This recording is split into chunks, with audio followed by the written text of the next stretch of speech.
हाव भाव शून्य, स्वभाव शून्य, हाव भाव शून्य, कोई विशेष प्रयोजन नहीं, सामान्य सी आती जाती सांसें, ना एक कदम आगे ना एक कदम पीछे, ना पास्ट में ना फ्यूचर में, ओनली इन प्रेजेंट। सांस आई, सांस का अनुभव, गई, सांसों का ही अनुभव। पूरी शरीर से चेतना को सांसों पे ले आओ। हाथ में प्राण मुद्रा लगाने से अगर दर्द होता है, थोड़ी ही देर होगा, फिर खत्म हो जाएगा ना। कोई भी दर्द शाश्वत नहीं है, ठहरने वाला नहीं है।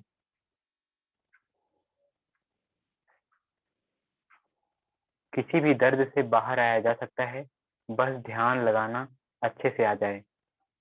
ध्यान के द्वारा हम किसी भी दुख दर्द से बाहर आ सकते हैं।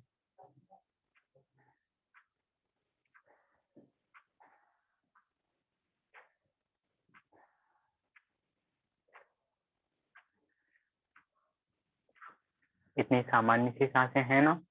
अब यहीं से हाथ में पृथ्वी मुद्रा को और या प्राण मुद्रा को जो आप कर रहे हो उसको छोड़ दो। यहीं से आगे हम बढ़ेंगे, ज्ञान मुद्रा लगा लेंगे। हाथों को एक्सटेंड करें पीछे की तरफ, सांस छोड़ते आगे, सांस भरते पीछे। जिनका बीपी हाई है वो धीरे धीरे करते रहें, अस्थमा है वो बहुत धीरे धीरे करें। बाकी लोग रिदम बना करके नॉन स्टॉप लगातार। थकान आएगी, सबको आती है, एक बार मन करेगा यहाँ रुक जाएं, लेकिन उस क्रॉस पॉइंट को क्रॉस कर जाना। साधनात्मक तौर पे करो, बीमारी तो ठीक होगी ही होगी, जीवन भी ठीक हो जाएगा, हर तरीके से मजबूती मिलेगी। बस बीमारी के लिए ना करें। सांस भरो, चेस्ट एक्सटेंड करो, मैक्सिमम ऑक्सीजन भीतर जाएगी, भीतर से कार्बन डाइऑक्साइड बाहर निकलेगी, साथ ही बुराइयां बीमारियां बाहर निकलेंगी। जब सांस छोड़ेंगे तो सांस भरेंगे, जीवन ऊर्जा को भरेंगे, वाइटल एनर्जी को भरेंगे अपने भीतर। सांस भरते हुए पीछे, छोड़ते हुए आगे, लगातार एक रिदम।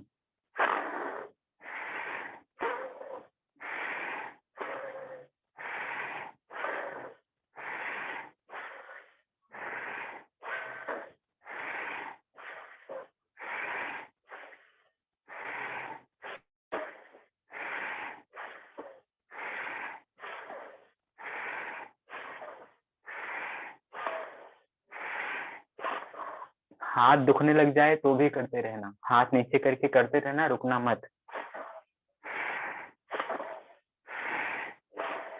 जिनका पेट साफ नहीं रहता, घुटने में दर्द होने लगा है, मन बेचैन रहने लगा है, जैसे बेबसी सी होती है, वो लोग लगातार करो, रुको मत। बाल झड़ रहे हैं, रुको मत।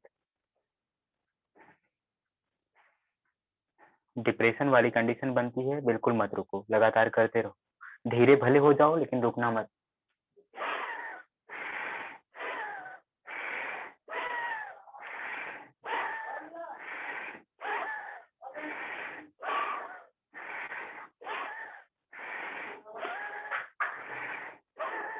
सांस पे ध्यान लगा रहे ना, सांस पे ध्यान लगा रहे।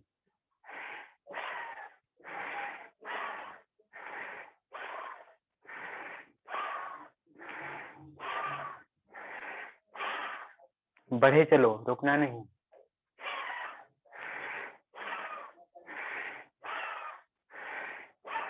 हाथ कितना भी दुख रहा हो, 10-12 और।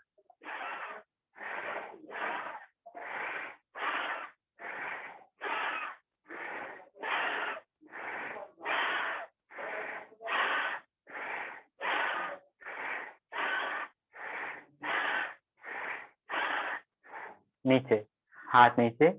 अब ऐसे ही सामान्य तौर पे बैठे बैठे भी सांस भरो और बाहर छोड़ो, करते रहो।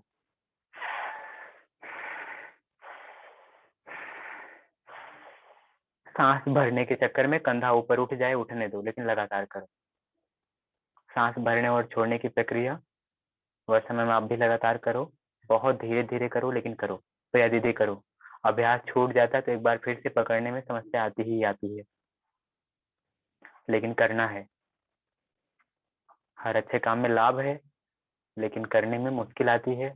हर अच्छे काम का आरंभ बहुत बेचैन करने वाला होता है, लेकिन अच्छे काम का रिजल्ट बड़ा अच्छा होता है। और बुरे काम का आरंभ बड़ा बढ़िया होता है, लेकिन लास्ट बड़ा दुखद होता है। आलस्य के बस में होना ही मत। आलस्य, निद्रा और जमुहाई, यह तीनों काल के भाई, ऐसा संत कहते हैं। आलस्य, निद्रा और जमुहाई, यह तीनों काल के भाई। काम एस, क्रोध एस, रजोगुण समुद्भवः, महासनो महापापम मां विद्ध एन मह बैरिडम।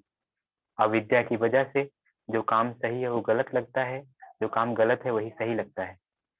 ये काम मुश्किल लग रहा है लेकिन करो, सांस भरते रहो, छोड़ते रहो, कंधा ऊपर उठेगा, नीचे जाएगा, सांस भरो, छोड़ो, लगातार थोड़ी देर और, तब तक जब तक शरीर में वाइब्रेशन ना होने लग जाए, पसीने से तरबतर ना होने लग जाए। प्राणायाम के द्वारा वात पित्त कफ तीनों बैलेंस होता है। बस इसको ज्यादा तेज मत करना। जिनका वात प्रकृति है, जिनका पित्त प्रकृति है, हाँ, धीरे धीरे करते रहो।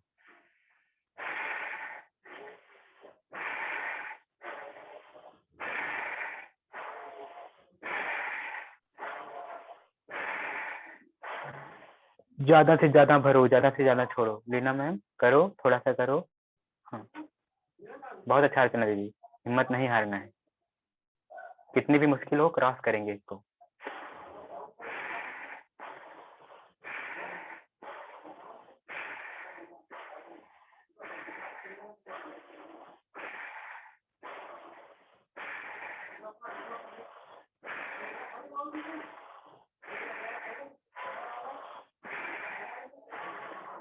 बहुत बेचैनी होने लग जाए तब सांस भरो और भर के रोक लो, ठीक है। सांस को भरना है और गर्दन को लॉक करना है। रुकी हुई सांसों पे मन लगाइए।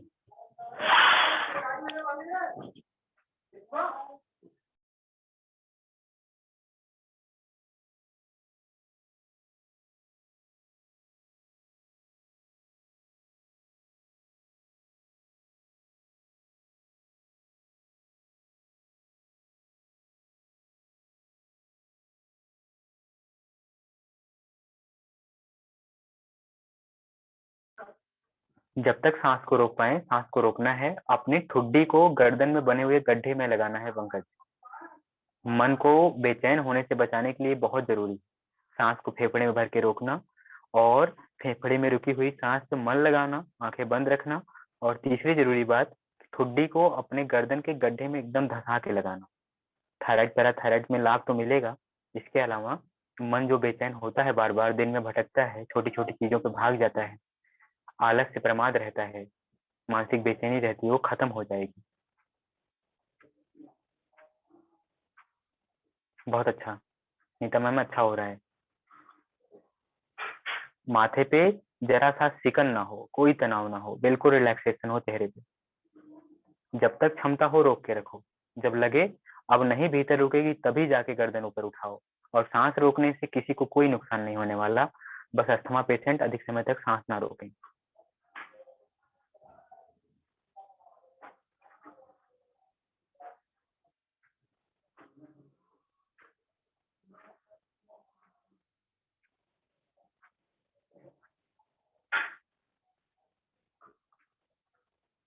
बहुत अच्छा सोनी दीदी, जितना हो सके उतना लंबे समय तक सांस को रोकने का प्रयास। जिसका सांस जितना ज्यादा रुकेगा उसका सबसे बड़ा लाभ ये होगा कि उसका मन उतना ही कंट्रोल में आता चला जाएगा। सांसों का परास बढ़ता है, इसका सीधा सा मतलब ये नहीं है कि व्यक्ति के फेफड़े की क्षमता बढ़ रही है, वो तो है ही, लेकिन उसके साथ सबसे बड़ा जुड़ा हुआ लाभ ये है कि जिसकी सांसें अधिक समय तक रुक रही हैं, मतलब उसका ये है वह ईंधन की खपत बहुत कम कर रहा है, उसके भीतर सांसें बहुत अधिक समय तक ठहर रही हैं। एक बार कर चुके हैं तो दोबारा, फिर दोबारा हो चुके तो कम से कम 5 बार करो इसको, सभी लोग।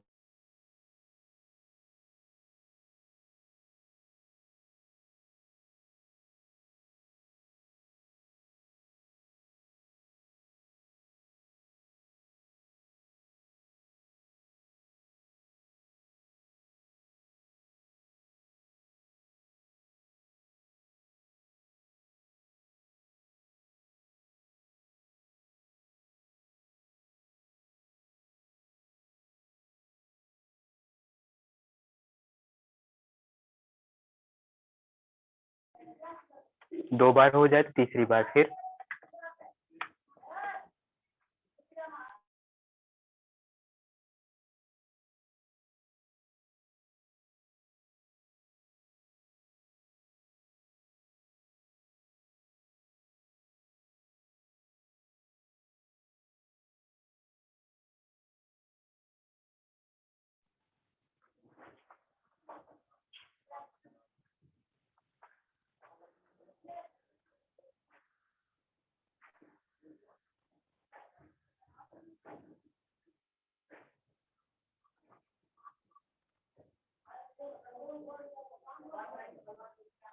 जब सांसें अधिक समय तक रुकने लगती हैं, इसका मतलब है कि मन ठहरने लगा है, और उसी का मन अधिक समय तक ठहरता है जिसकी सांसें अधिक समय तक रुकती हैं। या इसी बात को ऐसे कहूँ कि जो अधिक समय तक सांस रोक पाता है, इसका सीधा सा मतलब है कि उसका मन केंद्रित बहुत अच्छा सा होता है, मन एकाग्रचित अच्छा होता है।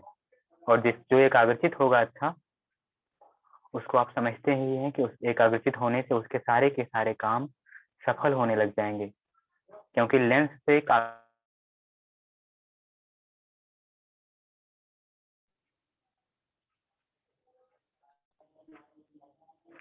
कागज जलाने पे तभी अच्छे से जलता है जब उसका फोकस केंद्रित हो जाए। वैसे ही अगर हमारे विचार केंद्रित हो जाएं, तो हम जिस भी डायरेक्शन में अपना फोकस लगाएंगे वहां सफलता मिलेगी। इसका ध्यान रखते हुए 5 बार हो जाए तब हाथ को पीछे लगा के गर्दन को ऊपर उठा के आराम करना। आप लोग जब भी गर्दन ऊपर उठाते हैं तो अपने माथे पे आज्ञा चक्र पे ध्यान लगता है, अपने आप लगता है, बस आप उसका सहयोगी बन जाओ।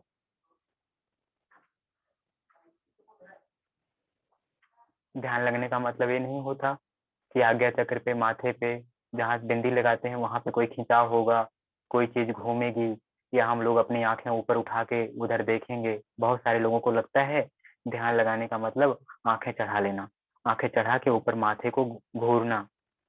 ऐसा नहीं है। हल्का सा माथा ऊपर की तरफ, और माथे पे जो शांति है, जो भीतर विचारों पे नियंत्रण हो चुका है, जो मन कंट्रोल में आ चुका है, उसका अवलोकन करते रहना और माथे की असीम शांति में खोते चले जाना। नया कुछ नहीं सोचना, संकल्प विकल्प मत लेना।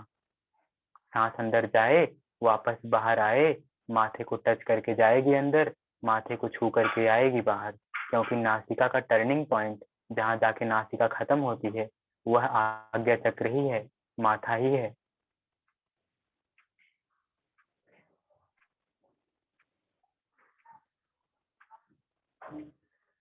अब यहीं से अपनी आभा को, अपनी ऊर्जा को ऊपर उठाने के लिए अगला अभ्यास करेंगे जिसका नाम है कपाल भाती, जिसका प्रयोजन है ऊर्जा को ऊर्ध्वगामी करना।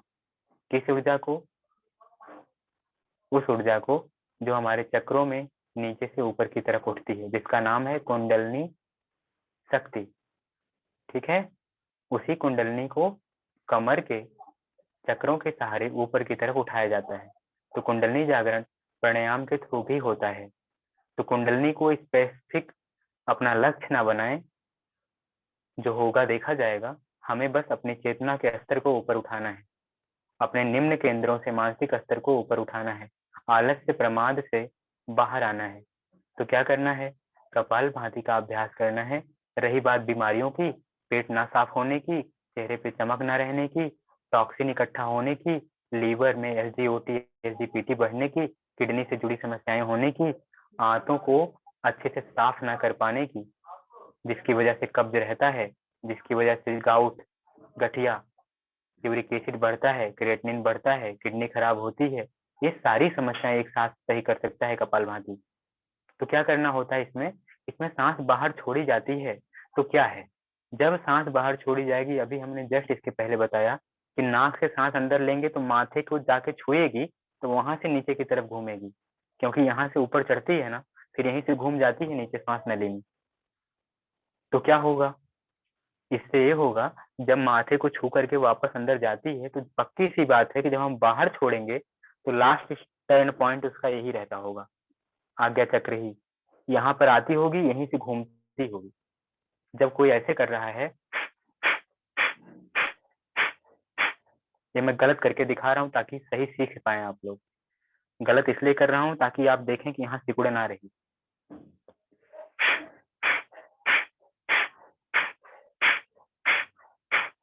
ऐसे सिकुड़ता है ये माथा, इसको सिकुड़ना नहीं है। हम सांस को बाहर छोड़ेंगे, गले पे झटका लगता है, बहुत सारे लोगों का आगे झटका गले पे लगता है, गले पे जबकि टर्निंग पॉइंट नहीं है।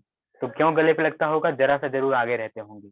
अगर पूरा टाइट होकर के पीछे हो जाए तो गले पे झटका जाएगा ही नहीं, सांस नली पूरी सीधी हो जाएगी, सीधे आके यही झटका देगी।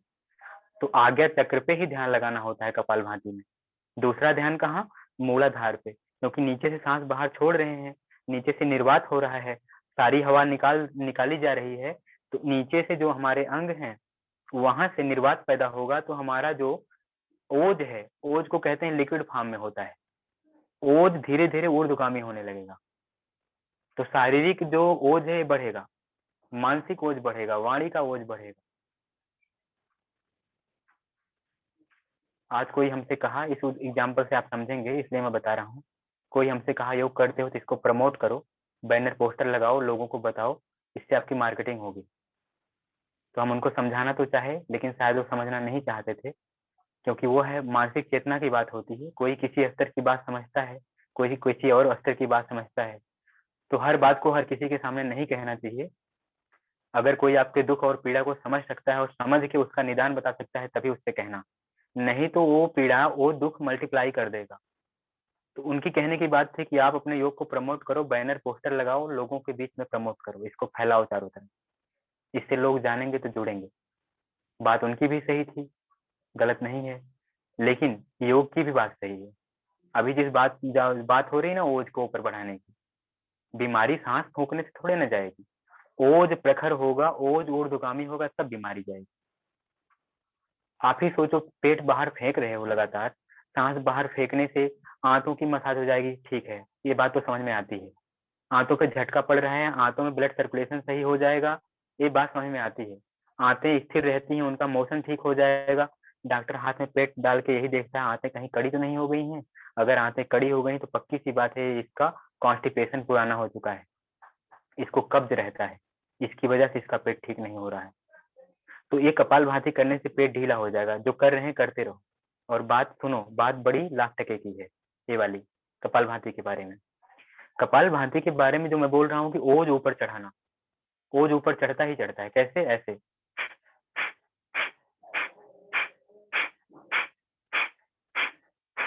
ऐसे जब हो रहा है, पेट में निर्वात हो रहा है, जहां कहीं वॉकम क्रिएट होगा, छिपकली जो दीवार पे चलती है उसके पैर में वॉकम होता है, उसी की वजह से चिपकी रहती है, उसी की वजह से चलती है, जैसे जैसे पैर आगे बढ़ाती है। तो वॉकम क्रिएट करेंगे, उस जगह को भरने के लिए कोई ना कोई चीज तो ऊपर उठेगी ही, ओज ऊपर उठता है। अब ये ओज करता क्या है? यही ओज बीमारियों को, हमारी आभा को, मानसिक बीमारियों को मानसिक स्तर पे जाके, सूक्ष्म स्तर पे जाके हमको ठीक करता है। सूक्ष्म स्तर पे जाके सूक्ष्म शरीर पे हम ठीक होते हैं, और उसका परिणाम स्वरूप हमारा SGPT और SGOT का लेवल बराबर आता है। डॉक्टर कहता है तुम्हारा लीवर अब ठीक हो गया, और हम क्रेज देते हैं कपाल भांति किया उससे ठीक हो गया। कपाल भांति से नहीं ठीक हुआ, कपाल भांति के परिणाम में ओज ऊपर चढ़ा, ओज से ठीक हुआ।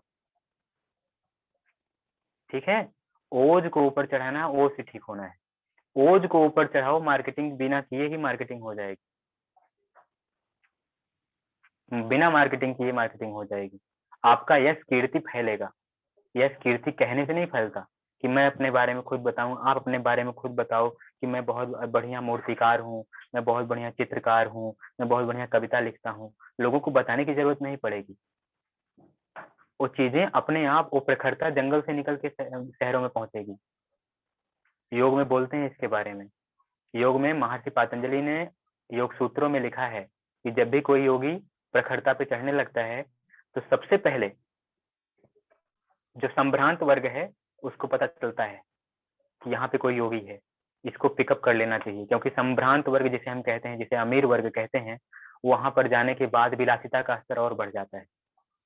जो कमजोर वर्ग है, मजदूर वर्ग है, वो कहीं ना कहीं किसी पे डिपेंड रहता है, एक जुड़ाव बना रहता है। छोटी बस्तियों में जितना आपसी जुड़ाव देखने को मिल जाएगा, बड़े शहरों में बगल वाले को बगल वाले की हाल नहीं पता होती। अगर पता होती भी है तो उसके हाल को और बेहाल कर सकता है, बदहाल कर सकता है, उसके हाल में कोई सुधार नहीं कर सकता है। लेकिन गांव में जहाँ अभाव है वहाँ आपसी जुड़ाव है लोगों में।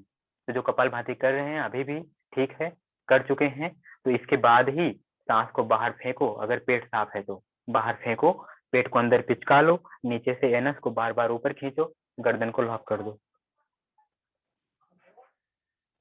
सांस को बाहर फेंकना है, पेट को अंदर पिचकाना है, गर्दन को लॉक कर देना है, नीचे से एनस को 25 बार 30 बार 1 मिनट में जितना आप सांस रोक सकते हो, जितनी समय तक, उतने समय तक आप नीचे से एनस को ऊपर की तरफ खींचो। जो नए लोग जुड़े हैं, नहीं समझ में आएगा तो वीडियो भेजूंगा आज कैसे करना है, पूरा इसको देख के समझ जाएंगे। जैसे बताऊंगा अभी, जैसे लेटरिंग करने के बाद घोड़ा होता है ना, अपने एनस को ऊपर की तरफ खींचता है, तो उसे कहते हैं अश्वनी क्रिया, आभा को ऊपर उठाने की क्रिया। तो हर कोई कर सकता है। आभा ही नीचे होगी तो मानसिक चेतना नीचे रहती है।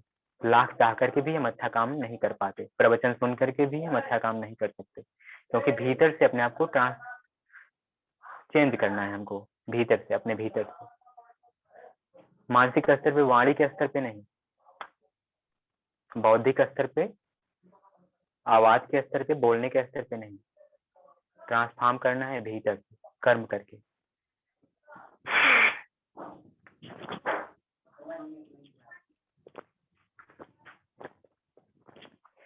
देखो, जिनका अच्छा होगा वो पसीने से लथपथ हो जाएंगे। और पसीना कहाँ होगा पता है? सिर में होना शुरू होता है, गर्दन में होना शुरू होता है, वेगस नाड़ी के प्रभाव के द्वारा। मनीषा मैम, करना है, सांस बाहर फेंकिए, गर्दन को लॉक करिए और लगातार करिए। हाँ,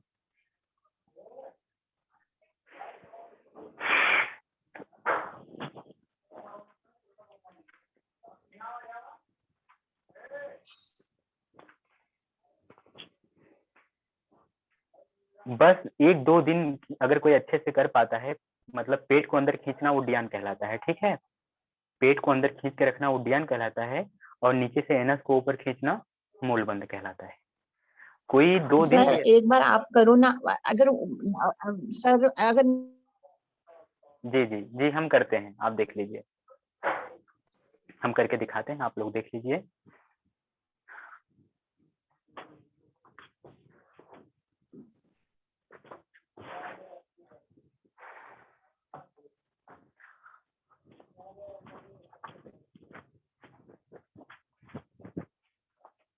आलथी पालथी लगा करके पैरों पे पैर चढ़ा सकते हैं, नहीं चढ़ा सकते हैं तो भी अच्छा हो जाएगा, ऐसी कोई बात नहीं है। हाथों को ऐसे रखना है, अंगुली आगे की तरफ, अंगूठा पीछे की तरफ, और हल्का सा झुकाव लेना है। एक कमर को नहीं मोड़ना है, ऐसे एकदम निचले ज्वाइंट से झुकना है ना, निचले ज्वाइंट से। कुछ लोग अगर कहते हैं खड़े होके करना, तो खड़े होके भी कर सकते हैं। अगर बैठ के पेट अंदर नहीं जाता, पेट बहुत ज्यादा है, तो ऐसा खड़े होके भी किया जाता है, वो भी दिखा देंगे अभी। आप लोग देखो, बड़ा प्रभावी अभ्यास है ना। और मैं आपको कहूँ कि मैं अपने पूरे अनुभव काल में, मैं जितने सालों से योग कर रहा हूँ, अगर मुझे कोई पूछे कि सबसे ज्यादा जो है मानसिक चेतना को बढ़ाने वाला और सबसे बढ़िया अभ्यास आपकी नजरों में क्या है, तो मैं उसको कहूंगा कि बाह्य प्राणायाम, सबसे बेस्ट बाह्य प्राणायाम। इसका नतीजा भी तुरंत है, इसका परिणाम भी तुरंत मिल जाता है, और असर तुरंत दिखता है। और साथ में मेरी समझ से निम्न चेतना को उस स्तर में पहुंचाने के लिए सबसे बेहतर प्राणायाम। कोई क्रोध में है, वासना में है, किसी भी मनोकायिक जो अवस्थाएं होती हैं, जो पंच विकार होते हैं, उनकी अवस्थाओं में जूझ रहा है, तुरंत ये अभ्यास करे, तुरंत वो नामर हो जाएगा।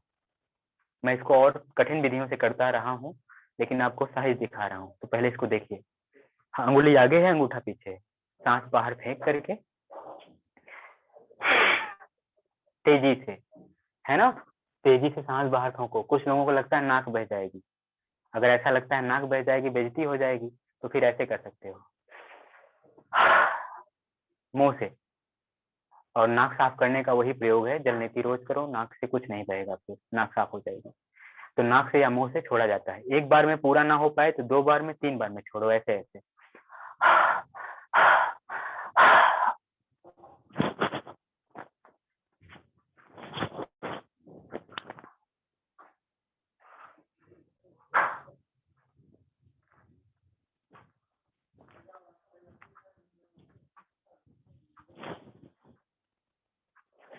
ऐसे ही जब तक आप चाहें तब तक कर सकते हैं। नीचे से पेट को ऊपर खींचना है बार बार। पेट को अंदर ले लिया है, नीचे से एनस को ऊपर खींचेंगे तो पेट दिखेगा। मेरा पेट दिखता है, हल्का फुल्का चलता हुआ दिखता है। आप लोग अभी देख भी पाए होंगे, नहीं देख पाए होंगे तो फिर से देखिए। दिख रहा है ना? कोई एक लोग बता दो, दिख रहा है कि बहुत दूर है मोबाइल? दिख रहा है सर।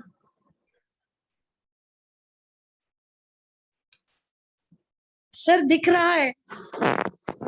दिख रहा है आपका पेट।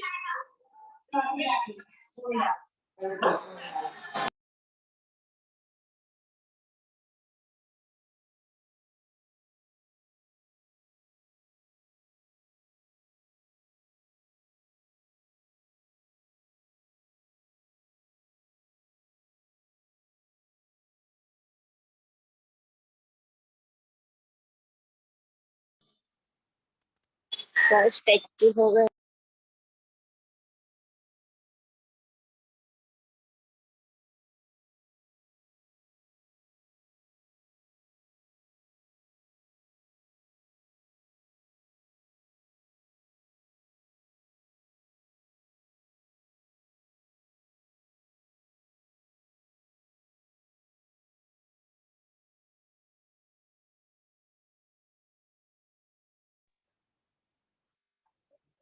चलिए, अभी दिख रहे हैं सबको? दिख रहे हैं। ठीक ठीक है। चलिए, तो हम फिर से दिखाते हैं अच्छे से करके। पेट का भाग खूब अच्छे से अंदर खींचना, और अच्छे से जब रोज रोज करेंगे ना, कमांड हो जाएगा पेट की मांसपेशियों पे मोटर न्यूरॉन्स के थ्रू, तो आपका पेट अच्छे से अंदर चला जाएगा। और सुनो, आज बवासीर को जड़ तोड़ बताता हूँ मैं, बेस ही बता देता हूँ, ताकि किसी को हो तो आप भी बताओ, उसको समझाओ और समझा ले जाओ, ताकि वो बेचारा ठीक हो जाए। है ना? बेचारा ही होता है बवासीर वाला, क्योंकि आपकी आलसी पालसी नहीं दिख रही है, थोड़ा और दिखेगा दिखेगा, अभी हम दिखा ही नहीं रहे हैं। हाँ,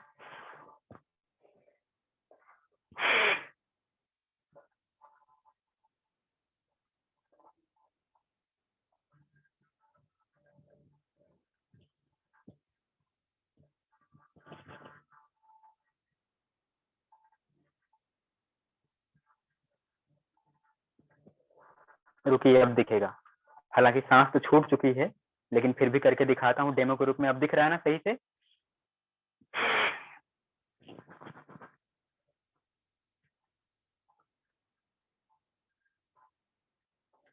एक हाथ से मोबाइल पकड़ने की वजह से ऐसा लग रहा है ना, रहा है दोनों साइड का। एक मोबाइल पकड़े हैं तो एक साइड का जाना जा रहा है। तो रुकिए, जरा कुछ करता हूँ कि आप लोग देख पाओ। सर बराबर हम दिखता था। दोनों हाथों,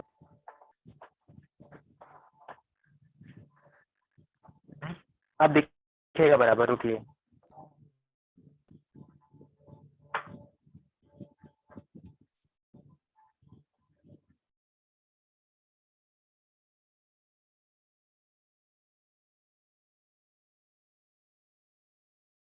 बस अब दिखेगा। यही से आगे लगा लेना, कमर को पूरा ऊपर खींच के।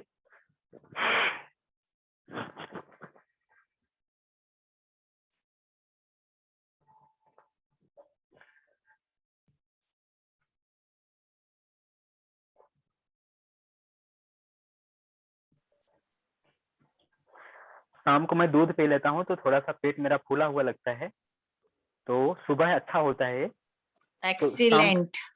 जी, तो अब इसको देखें एक्सीलेंट। नौली के। जी धन्यवाद। अब इसको देखें नौली कैसे नाचेगी, थोड़ा आप जब दिखा ही रहे हैं तो उसको भी देख लीजिए आप लोग। सांस को बाहर छोड़ के पेट को नौली नचाते हैं, जब इधर उधर मथते हैं पेट को ना।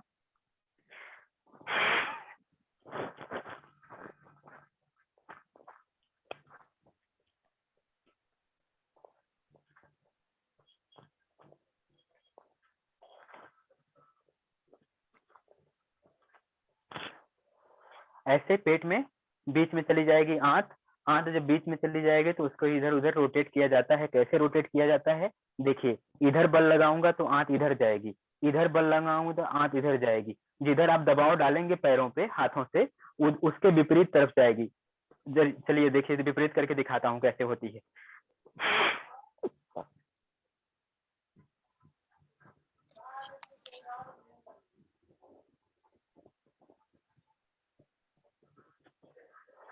लेफ्ट राइट भी नाचती है, ऊपर नीचे भी नाचती है।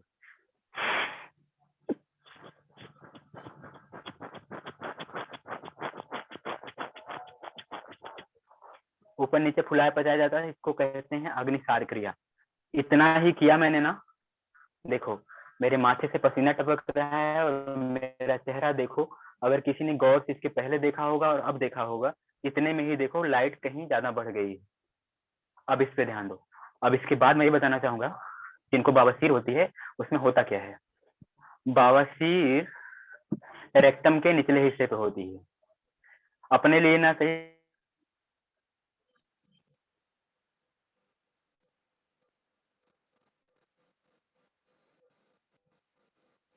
और के लिए सीख लो। और यह प्राणायाम उसी प्राणायाम की कीतल की होती है। उसमें नीम की पत्ती डाल दो, केवल नीम की पत्ती उबाल करके उसको पानी में डाल दो।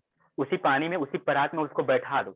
और बवासीर वाले व्यक्ति को वज्रासन में नहीं बैठना चाहिए, जैसे हम पालथी लगा के बैठे हैं ना, ऐसे बैठना चाहिए। पालथी लगा के बैठा देना है नीम वाले पानी में। और यही अश्विनी क्रिया जो कराई गई ना अभी, नीचे से एनस को ऊपर खींचने का, यह अभ्यास करवाना है। और नौली नचवाना है। वो अगर नौली नहीं नचा पाता है कोई बात नहीं, लेकिन केवल अश्विनी क्रिया कर पाता है ना, एनस को बार बार ऊपर, बार बार 100 बार 200 बार कर पाता है एक दिन में भी, उसी दिन 50% उसके रोग में लाभ हो जाएगा। हो सकता है 100% भी पहुंच जाए एक दिन में। और आप पहले जाने की बवासीर है क्या, कई बार करके देखा, एक दो बार नहीं, कई बार। इसलिए इतना कॉन्फिडेंस से बोल रहा हूँ इस बात को।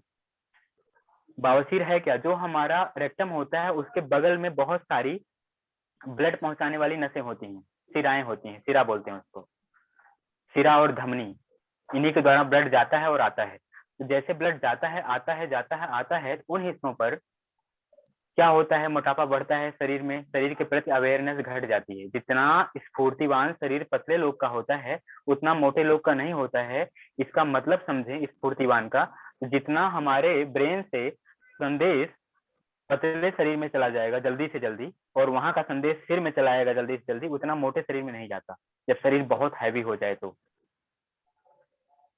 हैवी शरीर वाले को लोग कहते हैं ना भोंदू हैं, बहुत धीमे हैं, बहुत डल हैं, ऐसा बोलते हैं ना। वो डल किसी मोटे शरीर वाले को नहीं, उस ब्रेन को बोला जा रहा है जो मोटे शरीर में निवास कर रहा है, क्योंकि उस मोटे शरीर में मोटर न्यूरॉन और सेंसरी न्यूरॉन का प्रवाह कम हो गया है। ऐसे ही ब्लड सर्कुलेशन भी प्रॉपर वे में नहीं हो पाता जब शरीर फैटी होने लग जाए, तो जितना बेहतर होना चाहिए।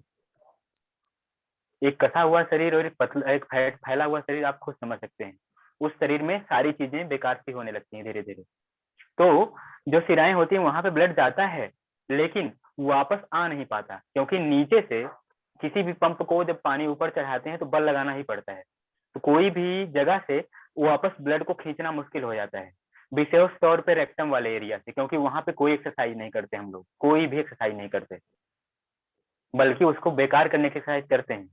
खाना उल्टा पुल्टा खाते हैं, मिर्च मसाला ज्यादा खाते हैं, मीठा तीखा मिक्स करके खाते हैं। यह विशेष तौर पे बवासीर के लिए नुकसान करता है। जैसे चाय समोसे हो गए क्या, कहते हैं ना चाय समोसे हो गए क्या। चाय और समोसे जब कहते हैं, चाय और समोसे दोनों विषम आहार है, दोनों बवासीर के लिए बहुत नुकसान। और तो और दूसरे की बात छोड़ो, मैं अपनी बताऊं, समोसे में मैं खुद 2012 में जब मैं 12वीं पढ़ता था, समोसा वाला मुझे समोसा देता था, वो मुझे आज भी जानता है। मैं समोसे में अपने अंगूठे को ऐसे जल्दी से, क्योंकि जल रहा होता था, अपने अंगूठे को डाल के निकाल देता था, समोसे में छेद हो जाता था, तो कहता था अंकल इसी में चटनी डाल दो, मीठी वाली भी तीखी वाली भी। और उसके ऊपर से तब वो जल रहा होता तो उसके ऊपर से हाथ रख के दबा देते थे। अब उसके अंदर मीठी चटनी भी तीखी चटनी भी, समझ सकते हो, बचपन से स्मार्ट। तो मीठी चटनी तीखी चटनी दोनों से फैल जाती थी। अब इसके बाद तो मुंह में पानी आ रहा है। फिर दही जलेबी। हाँ, फिर दही जलेबी।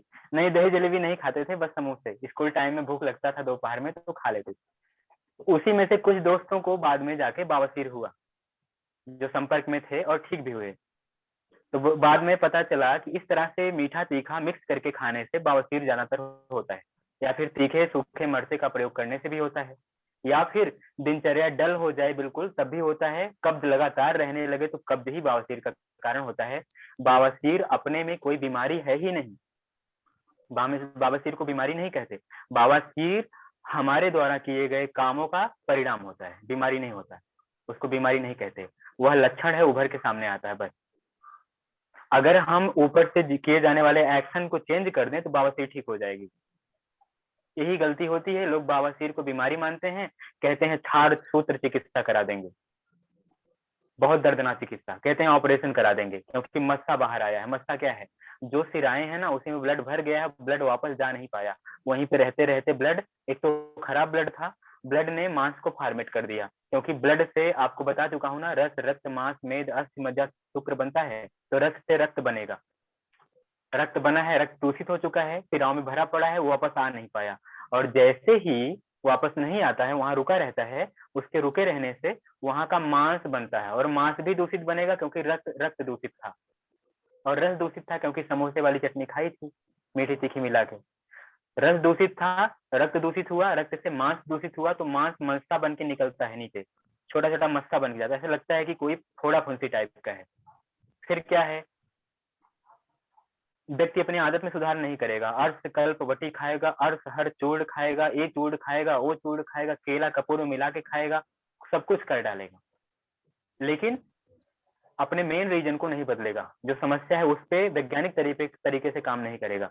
फिर क्या होगा, घूम फिर के एक बार बवासीर का ऑपरेशन हो गया तो दोबारा फिर बवासीर होगी, जब तक वो अपनी आदत नहीं बदलेगा खाने पीने का, अपने कब्ज को नहीं ठीक कर पाएगा, फिर बवासीर होनी ही, जब तक अपनी सिराओं को मजबूत नहीं करेगा, धमनियों को मजबूत नहीं करेगा। ब्लड वहां जाएगा, वापस पंपिंग नहीं होगी, रुकेगा, ठहरेगा, गंदा होगा, गंदी रुकी हुई चीजें अक्सर गंदी हो जाती हैं, तो गंदा होगा तो उससे मांस गंदी बनेगी, तो उससे मस्सा बनेगा, मस्सा कभी फूट जाएगा तो लोग कहेंगे यार खूनी बवासीर हो गई, क्योंकि वही जमा हुआ,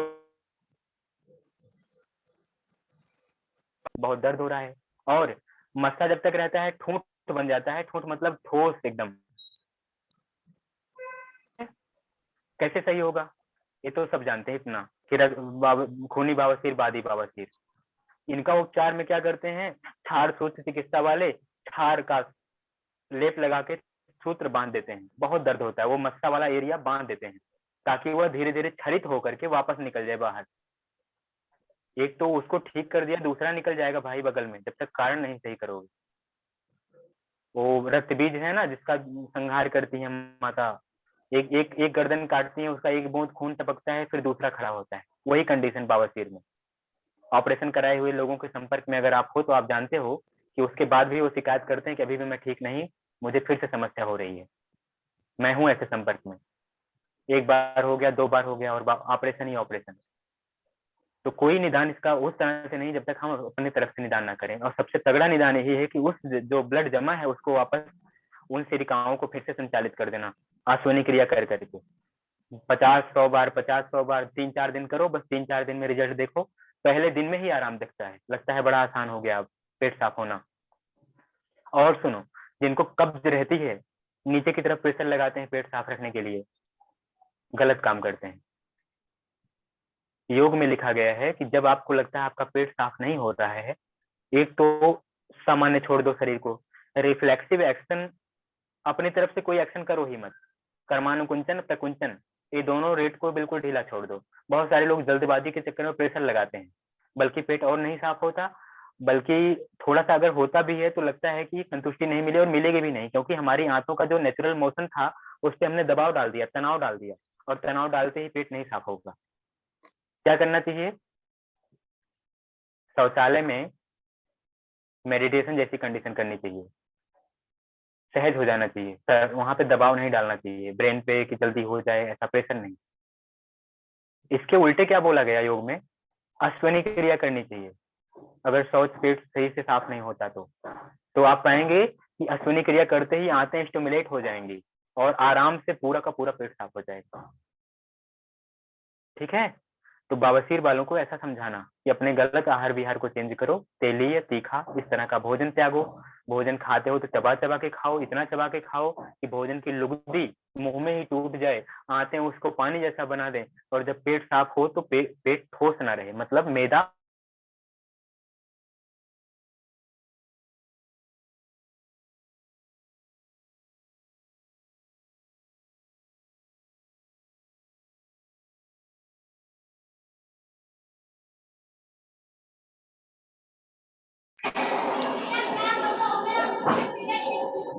सर नेट गया शायद आपका, आवाज भी नहीं आ रही है।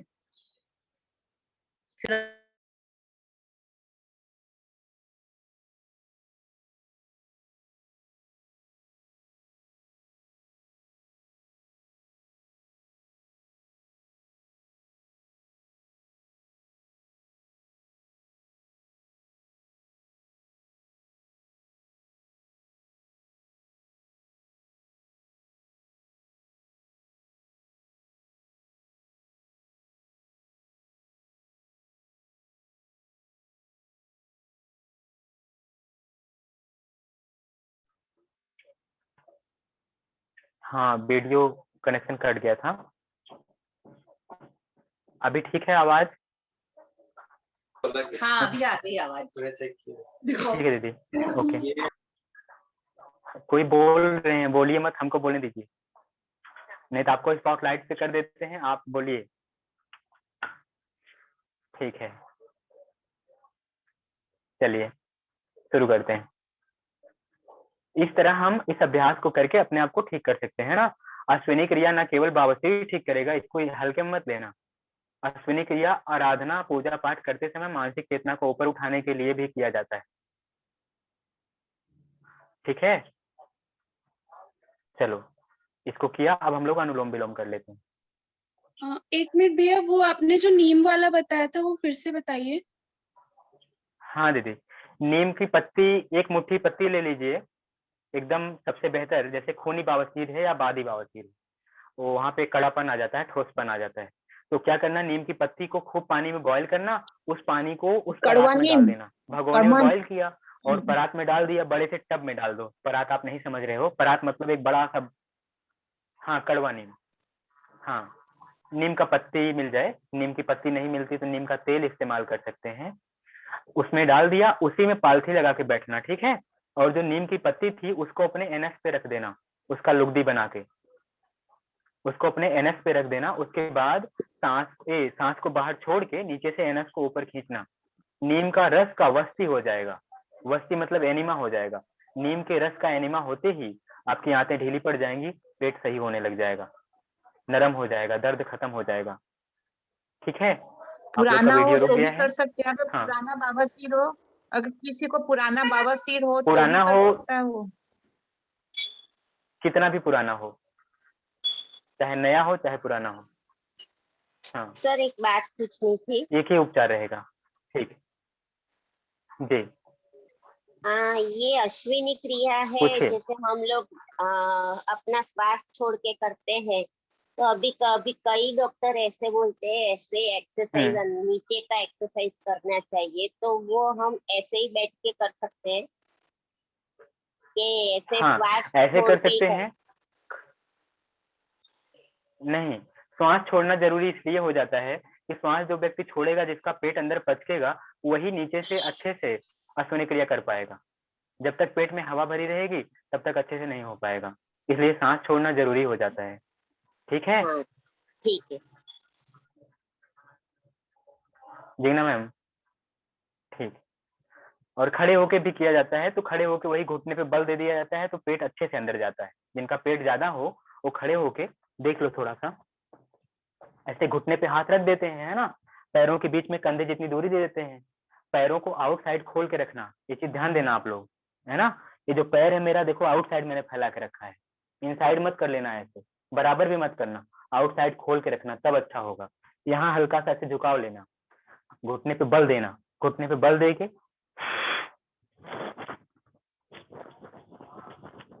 बहुत अच्छे से चल रहा है, बहुत अच्छे से पेट चल रहा है मेरा, ऐसे ऐसे बहुत नरम होकर चल रहा है। मैंने अभी जैसे दिखाया उससे 2 गुना बेहतर चल रहा है खड़े होके। तो ऐसे खड़े होके किया जाता है, घुटने पे बल देंगे हाथों का, कंधा ऊपर उठेगा ऐसे, पेट ढीला हो जाएगा, फिर पेट को नचा लेंगे आराम से। ठीक है, चलिए। सर वो अश्विनी क्रिया में अनस को खींचना और फिर छोड़ना है, मतलब बार हाँ, बार। छोड़ने का काम आपका नहीं, वो तो खुद छूट जाएगा। हाँ आप मतलब वही खींचो खींचो खींचो। बार बार दोनों करना है, मतलब सिर्फ हाँ, खींच के रखना ना। बस खींचना है, छूटने का तो वो स्वयं हो जाएगा, फिर खींचना है। और नहीं छूटता है तो उसको कहते हैं मूलबंध। अगर नहीं छूटता है, एक बार में खींच लिया और अधिक समय तक रोक सकते हैं, उसको कहते हैं मूलबंध, हो तो बहुत अच्छी बात हो जाएगी।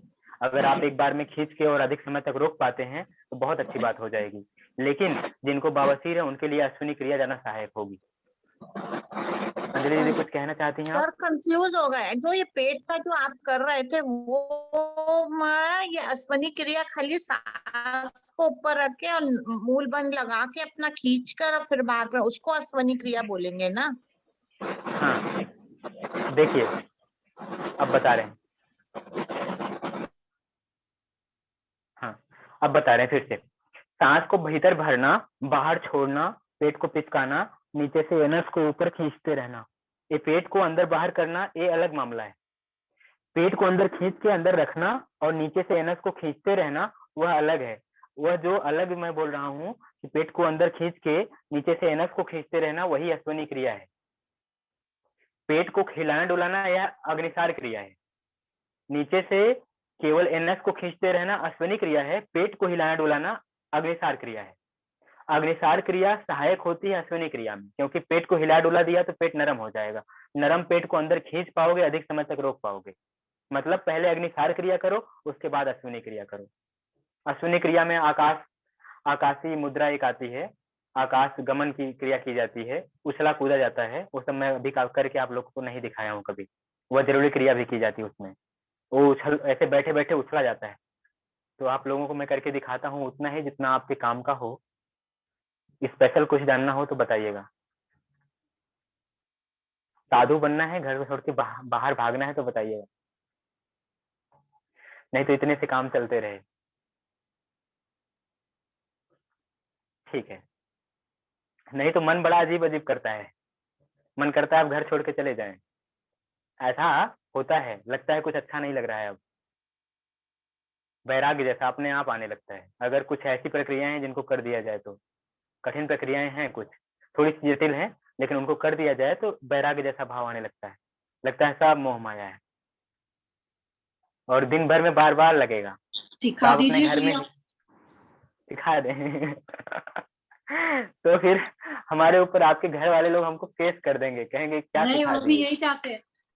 अच्छा अच्छा, ठीक है तब, ठीक है, कल बताते हैं कुछ चीजों को। ठीक है भैया।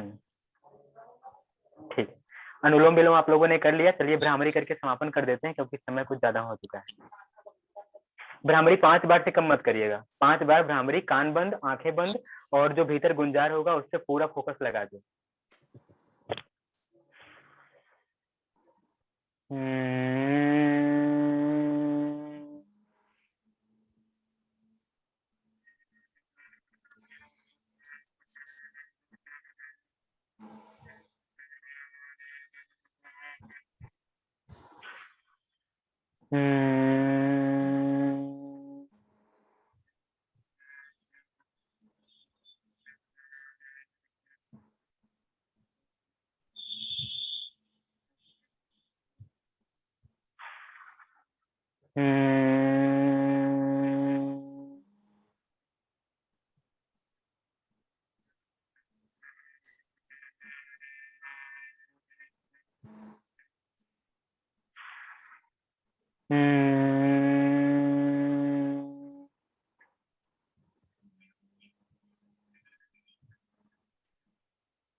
अब भीतर सांस भरें और माँ बोलना है।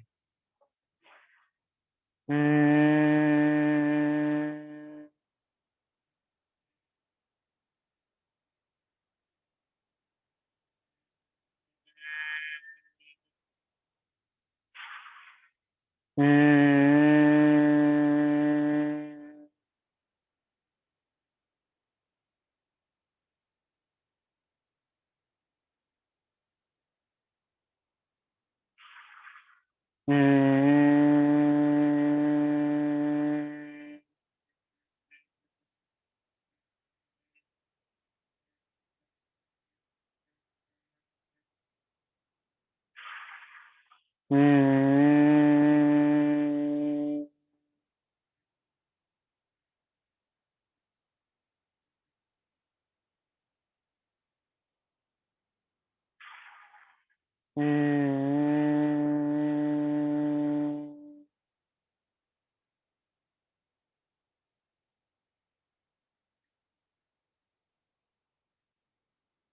बार ओम बोलेंगे, दीर्घ ओम का उच्चारण।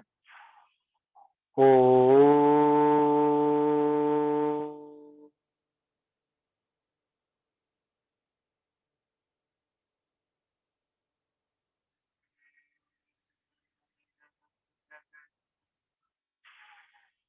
ओ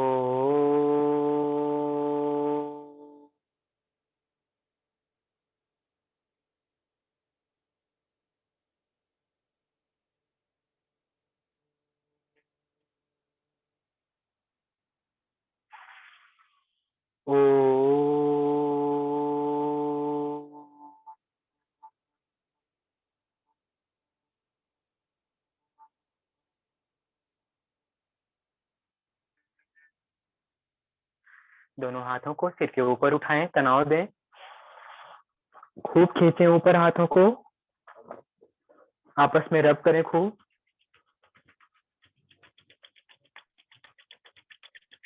चेहरे पर और फिर पूरे शरीर पे हाथ को ले जाइए।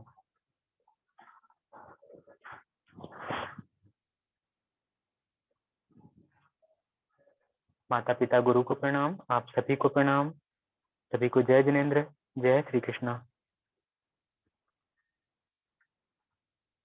श्लोका दीदी कुछ पूछना चाहती हैं, पूछ लीजिए आज। हाँ भैया, जय जिनेन्द्र। जय हमने जिनेन्द्र। भैया मैं पूछ रही थी, एक्चुअली दो परेशानी है। एक तो मुझे ना गले में थोड़ा हाँ। सा खराश हो रहा है 2-3 दिन से, मतलब थोड़ा भारीपन और खराश जैसा लग रहा है।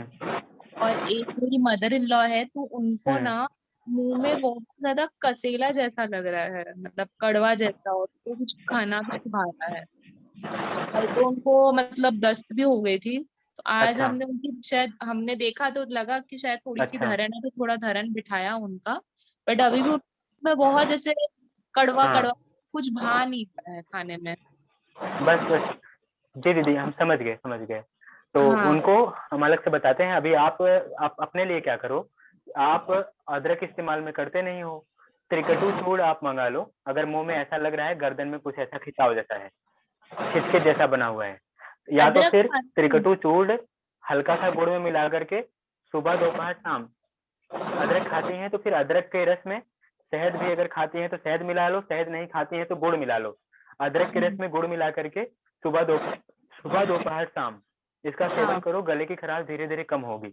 अगर इतने में भी नहीं होती है, थोड़ा सा उसमें हल्दी मिला दीजिएगा। हल्दी, अदरक और शहद, शहद नहीं तो उसके जगह पे गुड़। और जो सासू माँ है उनका धरण बिल्कुल अगर ठीक हो गया है, हाँ सासू माता है, हाँ। ठीक है, आप ठीक कर रही हो, बड़ा अच्छा है। दूसरा कोई होता तो कहता रहने दो। नहीं हाँ, तो मैंने उनका धरण अगर ठीक हो गया है, धरण ठीक होने के हाँ, बाद खट्टी डकार आती है, कच्ची डकार आती है, क्या हाँ, करो, उनका धरण बिल्कुल ठीक हो गया है, धरण जब जब ठीक हो जाए मीठे की मात्रा बढ़ा दो, क्योंकि जैसे ही किसी को लूज मोशन होता है उसके मुंह का स्वाद चेंज हो जाता है। ध्यान हाँ, देना, हमने हाँ, बोला था ना कि जब शरीर से अतिरिक्त मात्रा में कोई भी ब्लड या कोई भी द्रव्य बाहर निकलेगा, तुरंत वात बढ़ जाएगा, मुंह का स्वाद चेंज हो जाएगा, कसेला बन जाएगा या कासाय होने लगेगा। वात हाँ, कम होने की वजह से या वात बढ़ने की वजह से मुंह का स्वाद तुरंत चेंज हो जाता है। इस कंडीशन में उनको शरीर में तेल की मसाज करा दो और खाने में मीठे बढ़ा दो, हलवा खिला दो, सासू माँ ठीक हो जाएंगी। मीठा हलवा। मैंने उनको बोला मीठा खाइए, तो वो बोल रही नहीं मुझे मीठा नहीं खाना है। मैं उनको बोली कि थोड़ा मीठा खाओ तो शायद थोड़ा ठीक होएगा। उन्होंने एक्चुअली नहीं नींबू नहीं होता, नींबू नमक काली मिर्ची मिला के भी थोड़ा सा रस उसका लेते हैं, वो शायद हाँ हाँ पित्त होता है शायद वो, तो वो जी जी, किया। नहीं केवल पित्त के लिए ही नहीं, वो और भी चीजों में काम करेगा। लेकिन जो मीठा रस मैं बोल रहा हूँ, मीठा रस ले लेंगे तो उनको जल्दी लाभ मिलेगा, ठीक है, ठीक है। और उनका स्वाद चेंज हो जाएगा। हो सकता है 1 दिन के बजाय 2 दिन लग जाए। उनका नाभि फिर से चेक कर लीजिएगा, अगर फिर डिसलोकेट है तो फिर उसको सेट कर दीजिएगा। और जब नाभि सेट की जाती है तो हर बार मीठा ही खिलाया जाता है।